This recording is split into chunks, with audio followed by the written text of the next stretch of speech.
Hello guys! Hello! This is for Libra. Libra, welcome dito sa aking channel. Kapalaran 888, Libra. Tingnan natin Libra kung anong messages, vibration, gabay, energy para sa inyong lahat. I hope na maka-resonate ka dito. Okay? So, please connect your intuition guys sa lahat ng baraha na lalabas dito. Okay, first two cards natin Libra. Nemetona, Sacred Space, and Semet. Be strong. Dito sa barahan to, yung first card mo, sinasabi Libra na create an altar or visit a power place to connect with the divine. So, pwedeng mayroon ditong mga Libra na wala kayong mga prayer place para sa bahay nyo, 'di ba?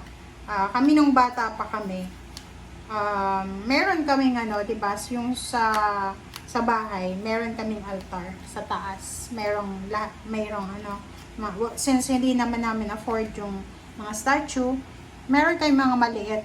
May maliit na Virgin Mary, merong crucifix, merong rosary, parang ganon. And every night, bago kami matulog, nagpe-pray kami doon with my parents and siblings. Pero, naalala ko yun. Ngayon ko lang naalala na sa ngayon, parang hindi na uso ngayon eh. 'Di ba? Pero noon nung bata pa ako, usong-uso siya. So, sa ngayon, si Nemetona, siya yung parang bibigyan ka ng inspiration. This is parang siya, angels inspiration message para sa iyo. So, halimbawa na sa loob ng bahay, hindi naman tayo kailangan gumastos ng maraming pera. Mayroon ka lang dyan na, ako nga, dati yung picture lang ni Mama Mary, diba? Tapos, nagsisinda ako ng candle, nagpe-pray ako, parang ganun lang. And everyday, dati yun, nag-offer ako ng flower, diba? One stem ng rose kay Mama Mary. Ino-offer ko sa kanya, hindi everyday. Yung pag natuyo na siya, aalisin ko siya. So, yung parang ganun, feeling ko, yun ang sacred space ko. Okay? Dati. So, yun, sa'yo, sinasabi ng bara sa'yo dito, Libra, na pwede mong gawin yun. Okay? Alam mo ba yung ganda nun? Kasi, pagkagising mo sa umaga, excited ka eh. Diba? Feeling mo, obligations mo yun eh. Pagmulat mo ng mata mo, magpe-pray ka sa bed mo. Thanksgiving prayer and welcome prayer for the day and manifestation, affirmation. And after that, pupunta ka doon sa small altar mo or kung saan pa man, or maybe sa kwarto, 'di ba? Pwede naman na yung sa harap ng bed mo ay doon mo ilagay yung altar para pagkagising mo nandoon na harap mo na yung altar mo. So, yun, sinasabi, create an altar or pwede kang mag-visit sa power place, like sa lugar, sa simbahan, or sa lugar kung saan pwede kang makapag-me time with God, with your spiritual. Okay?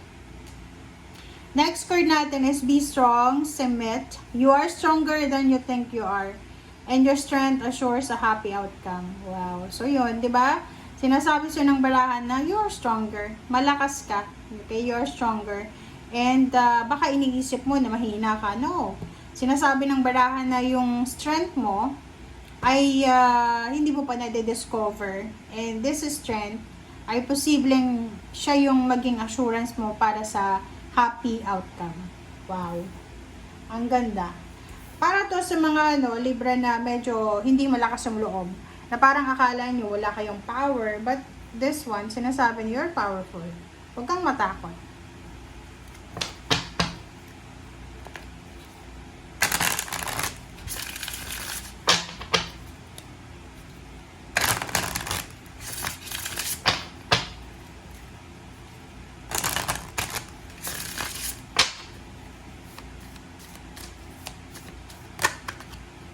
Okay.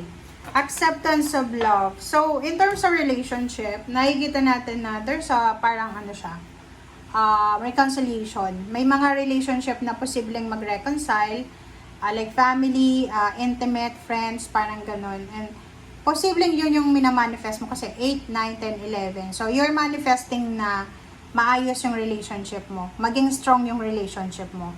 Like, kung may asawa ka, yung relationship mo with your spouse, or kung may boyfriend, girlfriend, ganon, sa parents, sa siblings, or sa relatives, parang, ang gusto nyo is magkaroon ng stability and security. Alright, so, so maybe meron din mga new relationship na uusbong, mag-blossom. May second time around na relationship, or paano man siya?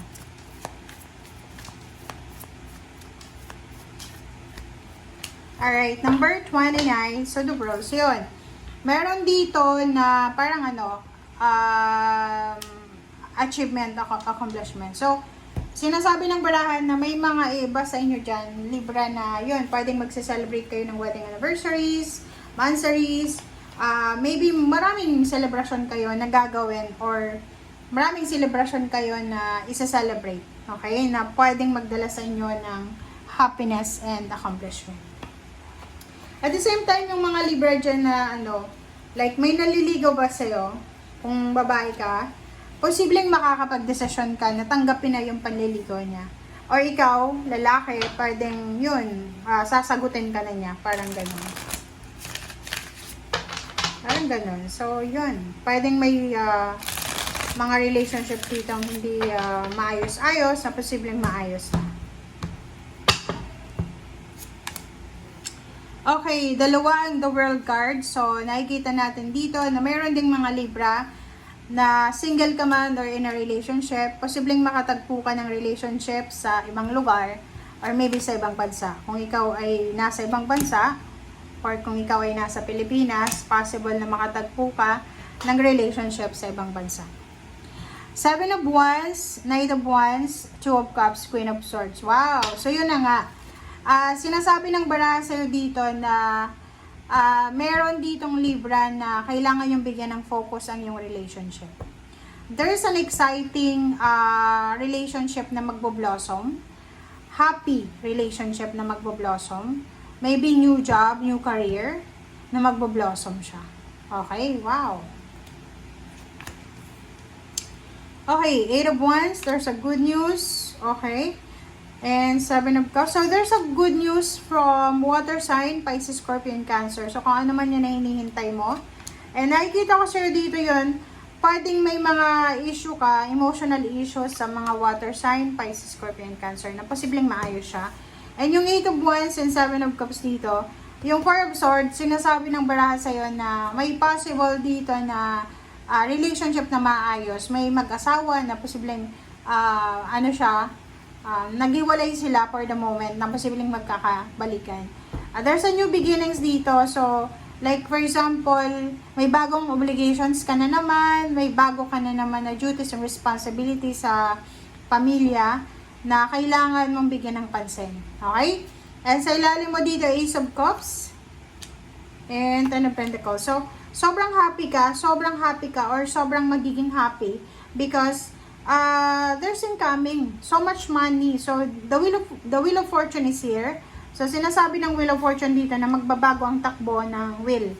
So yung buhay mo financially ay posibleng magbago. Kung ano man yan na hinihintay mo. So wala kang dapat pagsisihan sa lahat ng mga actions, plans, or sa mga future na ginawa mo. Okay, sa future, kung ano man ang ginawa mong pagkakamali, wag kang matakot. Kasi, or wag kang mag-worry, wag kang mag-regrets. Kasi, it's part yan ng journey mo. Okay? So, ihanda mo ang sarili mo kasi pwedeng merong salary increase, higher position, incoming, financial incoming siya. And, yun, pwedeng may new baby, new member ng family, pwedeng may buntes, manganganak. There's a news about, parang promotion. There's a news about travel. There's a news dito ng pagsisimula. So, ihanda mo talaga ang sarili mo kasi napaka-exciting na to eh. Exciting na, kumbaga, balita ang posibleng matatanggap mo. Okay? And yung Queen of Swords dito, sinasabi ng barahan na you will be free sa kung ano man yan na feeling mo suffocated ka, feeling mo hindi maganda yung situation mo, huwag kang mag-alala kasi you will be free. Okay? So, thank you guys for watching. Ito ay para sa lahat ng mga Libra. Thank you, Libra, and see you again. Bye!